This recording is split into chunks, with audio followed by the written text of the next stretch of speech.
नमस्कार दोस्तों, हम देख रहे हैं स्वसंवाद का जादू। यह सरश्री द्वारा लिखित बुक की समरी। आज उसका पार्ट 2 जानते हैं।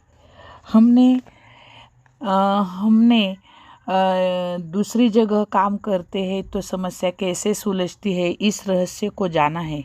अब हम आगे वार्तालाप का रहस्य क्या है यह जानने वाले हैं। अगर किसी इंसान से पूछा जाए कि वह अपने पूरे जीवन को सामने लाकर बताए कि अब तक उसने सबसे ज़्यादा किससे बात की है, इस प्रश्न पर वह ज़रूर सोचने लगेगा कि क्या बचपन में मैंने अपनी माँ के साथ ज़्यादा बात की है। तो उसे जवाब आएगा नहीं, बल्कि माँ ही मेरे साथ ज़्यादा बात करती थी। पिताजी के साथ कई बार बातें करनी चाहिए, लेकिन साहस ही नहीं जुटा पाए।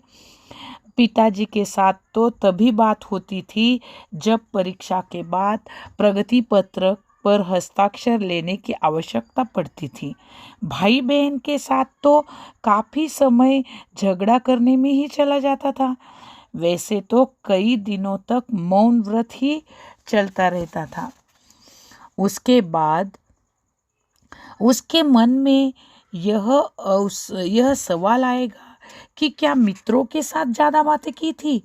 वापस जवाब आएगा नहीं, कई दिन तो मित्र मिलते ही नहीं थे। फिर उसे एक विचार आएगा, क्या मैंने शिक्षकों के साथ ज़्यादा बातें की थी। तब तुरंत जवाब आएगा कि शिक्षकों के साथ कहाँ बातें कर पाते थे, वहाँ तो सिर्फ सुनना ही ज़्यादा होता था। उन दिनों सवाल पूछने से पहले 10 बार सोचना पड़ता था। फिर ऐसा कौन बचा है जिसके साथ मैंने सबसे ज़्यादा बात की है। अपनी पत्नी के साथ, वहाँ तो बात करने का शायद ही मौका मिलता था। बच्चे तो मिलते ही कम है, जो बात कब करेंगे। उन्हें तो मुझसे ज़्यादा टीवी से बात करने में रुचि है। बॉस से बात करना यानी केवल हाँ हाँ शब्द का बार बार उच्चारण करना, कई बार बदलाव के लिए सही है ऐसा कहना। अब तो लगता नहीं है कि और कोई बचा है जिससे मैंने ज़्यादा बातें की होगी। और अचानक उस इंसान को झटका लगेगा, अरे इस वक्त मैं किस से बात कर रहा हूँ।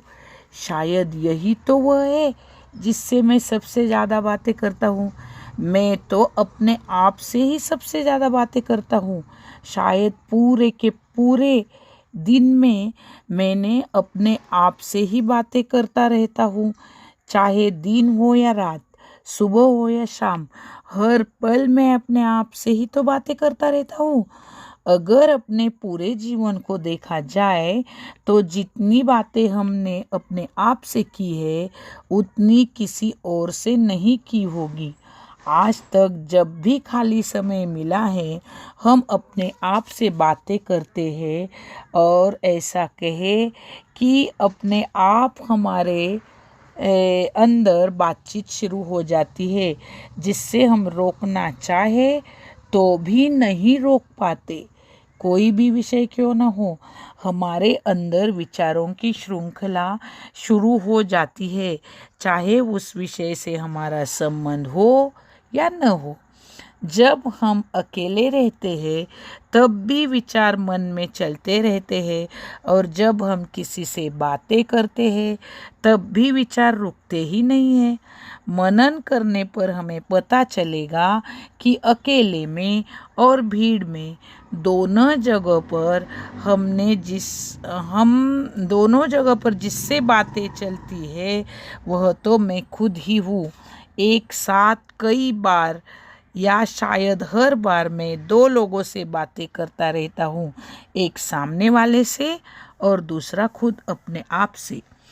हम यह सोचने में तो काफ़ी समय भी देते हैं कि मेरे दोस्त मेरे बारे में क्या सोचेंगे, मेरे रिश्तेदार मेरे बारे में क्या सोचेंगे, लेकिन मैं खुद अपने बारे में क्या सोचूंगा या सोचता हूँ, इस पर हमारा सबसे कम सोचना होता है और यही सोचना सबसे महत्वपूर्ण है।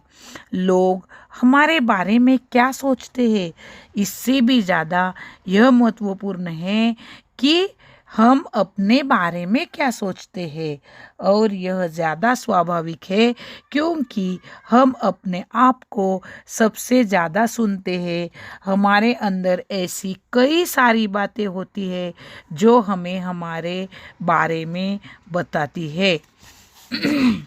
हम अपने आप से तो भाग नहीं सकते। ऐसे समय में हमारा स्वसंवाद सुनने के अलावा हमारे सामने कोई रास्ता नहीं रहता। अगर हमें गाने सुनने हैं या नहीं सुनने हैं, यह चुनाव करने का मौका मिलता तो किसी ने गाने न सुनने का चुनाव भी किया होता। लेकिन जब गाना सुनना है, यह तय है, तो कोई भी अच्छा गाना सुनना ही पसंद करेगा। कोई भी इंसान ऐसे ही गाने सुनना चुनेगा जो उसे प्रेरणा देंगे। गाना सुनना तो आनंद के लिए होता है। गानों से कभी कभी प्रेरणा भी मिलती है, लेकिन वह तो उसका अतिरिक्त फायदा हो सकता है। यदि कोई जीवन को भी गाने की तरह समझे तो बड़ी प्रेरणा पाकर वह अपने लक्ष्य को प्राप्त कर सकता है। आइए अब हम श्रवण और वार्तालाप रहस्य जानने के बाद जानेंगे अगले भाग में सुख दुख का रहस्य। तो मिलते हैं अगले पार्ट में। धन्यवाद।